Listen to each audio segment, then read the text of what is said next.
Hey, it's your guy Tyrrell back with the interviews. In today's video, we're going to break down the key tactical themes and what proved to be a commanding victory for Bayern Munich over Barcelona. But first, let's look to the starting lineups where we end up seeing Bayern Munich in more of a 4-2-3-1 and Barcelona shifting their system and shifting to a 4-4-2. What we ended up seeing from Barcelona initially was that in that 4-4-2, you have Sergio Roberto and Arturo Vidal out in those wider areas. So Barcelona are playing with a four-man central midfield. And the reason why Quique Setien looked to do that was to ensure that Messi and Suarez weren't having to track the runs of Kimmich and Alphonso Davies going forward. And you relied on the energy of Sergio Roberto and Arturo Vidal. The issue that Barcelona encountered was that Bayern Munich did look to press from the front, and they wanted to ensure that Barcelona couldn't play through that midfield zone to get Messi on the ball. That ended up seeing Lewandowski looking to press the center backs. You had Thomas Muller on Sergio Busquets, the wider players in Perisic and Gnabry shifting out to the Barcelona fullbacks, and then it was simply Goretzka and Thiago stepping into the path of Busquets and De Jong. There were times where you ended up seeing Muller stepping out into the path of Quique, and we also saw this from Gnabry as well. And when they looked to press Quique, they looked to block off the passing lane into Busquets. So they didn't want Busquets on the ball. They were ensuring that Barcelona couldn't get the ball into Messi. So you had to question where Barcelona were able to create their chances. And there were two legitimate routes to goal. One was their willingness to try and isolate and bypass Alphonso Davies, and the other route to goal was by simply playing long balls over that Bayern Munich high press. When we look to the first example, it's simply Messi sliding the ball across Davies for Sergio Roberto breaking into that right channel, and Sergio Roberto ends up delivering a low ball across Davies and Alaba for Luis Suarez breaking at the back post, but Jerome Boateng makes a last-ditch intervention. There was a time where Semedo ended up pulling out Perisic and he slid the ball across him into the path of Messi pulling out Davies, and Messi poked the ball across Davies for Semedo breaking down that right channel. And when Semedo broke down that right channel, he was running at Alaba and he ended up poking the ball between Alaba's legs to find Suarez darting in between Kimmich and Jerome Boateng. But the pass was slightly overhit and Suarez can only poke his effort at Manuel Neuer. And we can even look to Sergio Roberto receiving a layoff from Vidal higher up the pitch and sliding the ball out to Lionel Messi, breaking at Alphonso Davies. Nelson Semedo's overlapping run is beneficial to Messi, who cuts across Alphonso Davies and skips beyond Thiago before cutting across Alaba, but he fires a tame effort at Neuer. So as you can see, Barcelona located a clear route to goal down that right-hand side by attacking Alphonso Davies, but they also found ways in beyond that Bayern Munich defense by clipping long balls over the top. When you break down the build-up to their equalizer, it's a simple long glay ball over Joshua Kimmich for Jordi Alba breaking in beyond down that left channel. There was a time where Longley had time on the ball once again to locate the movement of Sergio Roberto running across Alphonso Davies, and you end up seeing Alaba stepping towards the path of Vidal in a higher position. Alphonso Davies reads the play late, and when he looks to intervene, he ends up guiding the ball into the path of Luis Suarez, who shifted into the position that Davies was initially occupying. And if we look to one final example, we could look to Barcelona's second goal, where Messi drops into his own midfield to pick up the ball, and he ends up locating the run of Alba off Kimmich.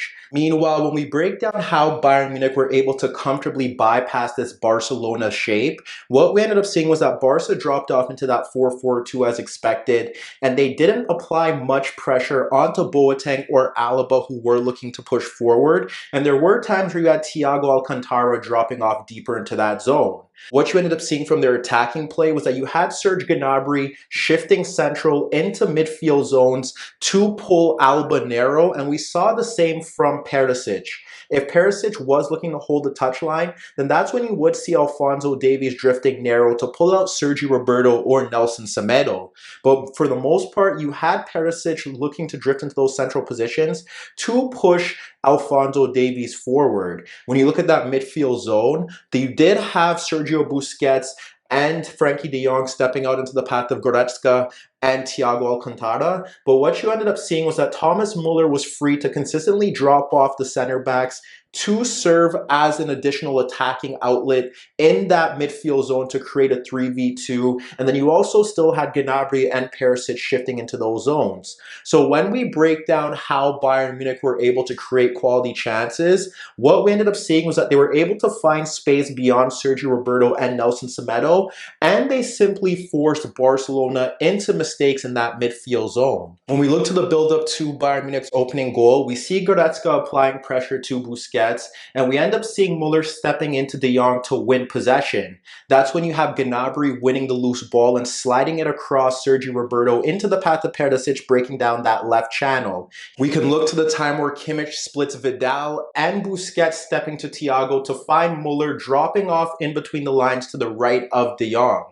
Muller slides the ball across Roberto into the path of Alphonso, Davies breaking forward from left back, and he plays a first-time cross over Perisic and Quique, but Lenglet does well to clear his lines. We saw Thiago from a deeper midfield zone sliding the ball across Roberto into the path of Perisic, and Perisic was able to run at Roberto shifting over and deliver across through that 6-yard box that Ter Stegen pushed into the path of Lewandowski, and the Polish striker should have increased Bayern Munich's lead.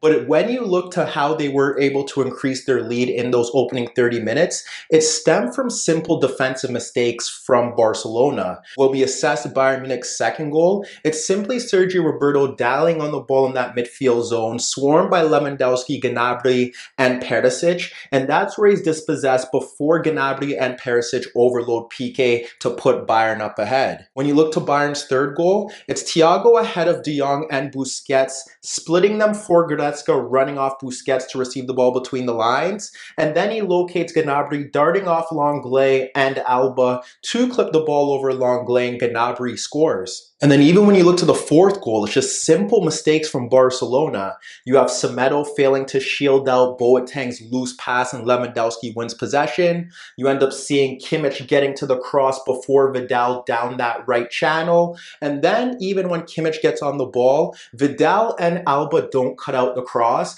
and you end up seeing Muller running across Lenglet to put Bayern Munich up 4-1. And the final issue that Barcelona encountered in this game was their sole and dual man pressing on the ball. When we look to a few examples, first we end up seeing Thiago attracting Busquets and Vidal towards him, meaning Vidal left Kimmich, and Thiago splits them both to find Goretzka, who is closed down by De Jong, and he slides the ball out to Kimmich. When Kimmich receives the ball, he's able to find Muller dropping off into that midfield zone to drag out a center back, and Muller simply backheels the ball into the path of Goretzka, running off Busquets to break towards goal, but he pokes his effort wide of the net. There was Neuer's punt over that Barcelona backline for Muller darting in between Semedo and Quique, and Muller is able to hold off Lenglet and play in the ball to Perisic running off Alba, but he fires his effort at Ter Stegen. If you look to one final example, it's Kimmich on the ball, locating Goretzka, running off Vidal to break into the box between Semedo and Quique to chest down Kimmich's pass, but he fires his effort wide of the net. So as you can see, while both sides identified a legitimate route to goal, it was Barcelona's defensive effort that let them down here. They conceded possession in that midfield zone and were bypassed in transition. Their pressing as a whole was poor. Out in the wider areas, Sergio Roberto and Arturo Vidal struggled. They didn't offer a threat going forward. They couldn't contain the movement of Alphonso, Davies, and Kimmich, and they didn't protect Sergio Busquets and Frankie de Jong in that midfield zone. And put simply, while they both were able to get into good attacking positions, it was Bayern Munich who constantly punished Barcelona for their mistakes and ultimately killed off this game by halftime. Hi everybody, thanks for watching, and subscribe here for your latest tactical analysis and daily commentary on the InnerViews show. And if that wasn't enough, don't forget you could find more organic, unfiltered soccer/football analysis on the InnerViews podcast, the best soccer/football podcast in the world, available on iTunes, Spotify, iHeartRadio, Spreaker, and any Android apps on your Android devices.